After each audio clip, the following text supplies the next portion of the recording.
on comparative religion, particularly in the study of Islam.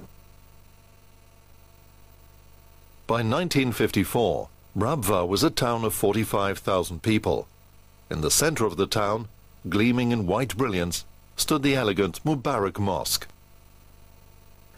In March 1954, a young boy, about 19 years of age, he attacked Hadhrat Khalifat-ul Massih when he finished his leading his Asr prayer in Masjid Mubarak, and he stabbed him on his neck, and the knife entered, the blade entered deep in the body. Though the wound itself was to heal rapidly, it had a serious effect on his nervous system. His health deteriorated, and he was unable to work his usual long hours.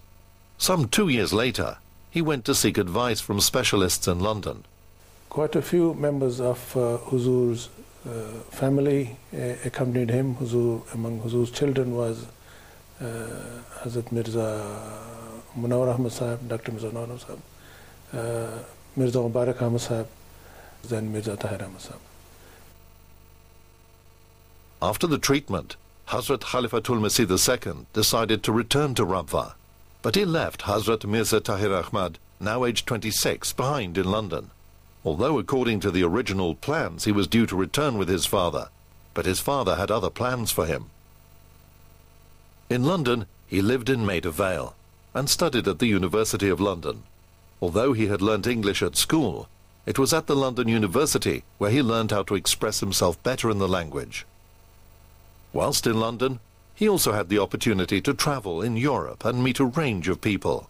About his experience in London, he states in his biography, "At the School of Oriental Studies, I had met people from all over the world, from Africa, from Germany and Poland, from all parts of Europe really, and from America and Canada and South America.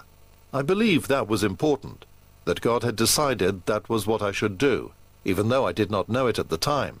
He had decided that I should meet all these people, and that I should go out and travel in Europe. I think that was his design." He returned to Rabwa in October 1957 and got married in December that year to Hazrat Sayyida Asifa Begum.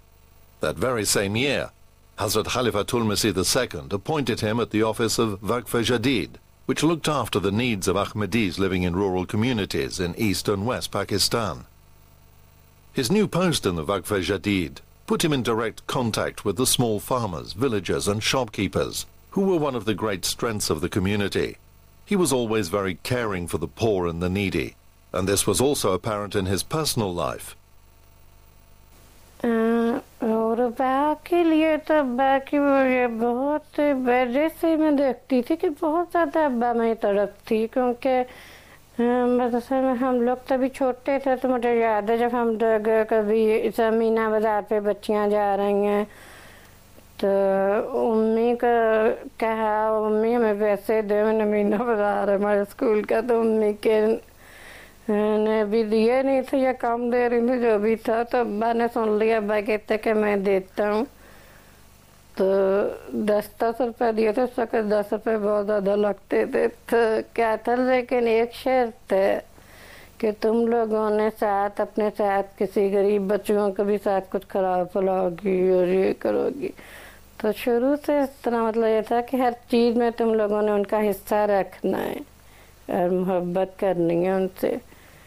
और इसी तरह अब्बा घर में मुलाजमीन के साथ भी बहुत ज़्यादा हुस्न सलूक से रखते रहते थे, कि यहाँ तक कि एक दफ़ा मुझे याद है उम्मी को कह रहे थे कि लोगों को तो मुलाजमीन रखने की मुसीबत होती है कि आते नहीं हैं, हमें निकालने की मुश्किल पड़ जाती है, वो फिर जाते नहीं हैं। इतने अच्छी तरह रहते थे कि वो जाने पे भी नहीं राज़ी होते थे। There was a special bond between him and people. I don't understand how and why, but it was a special bond. Whoever used to be with him once, he used to get hooked to him. Wherever he worked very hard. And he always worked and showed his example, but he used to work in the land as he is a peasant. So to show them that he can do whatever he asks them to do, he can do himself also. So he was a great leader and very active and eloquent, and he was a good speaker. He could speak for hours on different topics. Later he started question answer also with non-Ahmadis. हज़रत खलीफा सालिस भी जब लोग आया करते थे, गैर जमात मौलवी वगैरह भी आते थे, तो हज़रत खलीफा सालिस ज़्यादातर अब्बा के कोई कहते थे कि आप इनसे मजलिस करेंगे.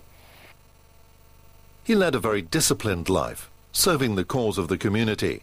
He used to start his day very early in the morning and was at his office well before anyone else.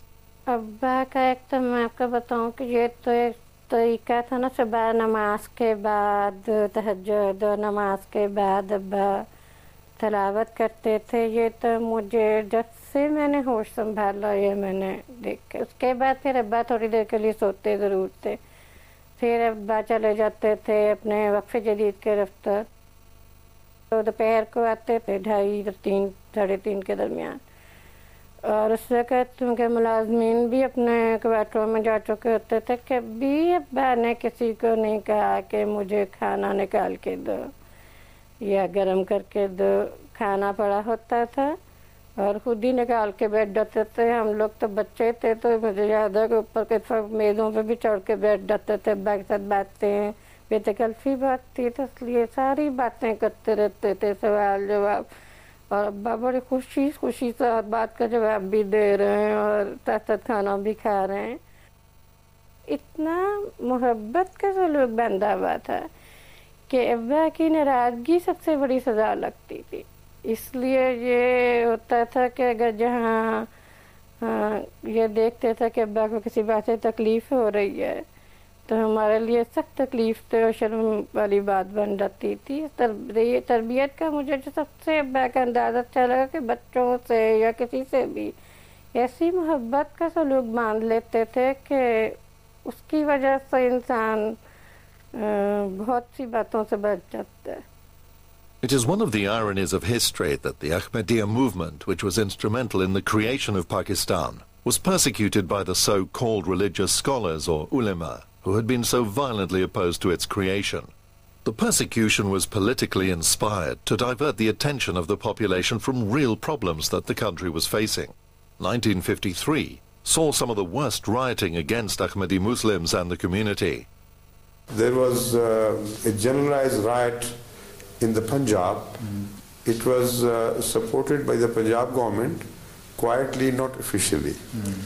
So it became out of control, went out of control, and ultimately the first martial law was imposed because of this. This wave of persecution continued for nearly 20 years, both at institutional and grassroots level. What you observe today in Pakistan is not just a public wrath turned against Ahmadis. Yeah. It is the government legal persecution. It's state persecution. Yes, yes. In 1965, Hazrat Khalifat-ul II passed away. Hazrat Mirza Tahir Ahmad, the son of Khalifat-ul II and the elder brother of Hadhrat Mirza Tahir Ahmad, was chosen as the third Khalifa. The problems for the community continued in Pakistan. Hadhrat Mirza Tahir Ahmad worked under the guidance of the third Khalifa to deal with the problems the community was facing. In 1974, legislation was proposed in the National Assembly of Pakistan, declaring that Ahmadis were not Muslims. Hazrat Khalifat-ul III led a 5-man delegation to the National Assembly, which discussed the proposed legislation. Hazrat Mirza Tahir Ahmad was the youngest member of the delegation, a compliment to his knowledge, sagacity and familiarity with the history and traditions of the community. In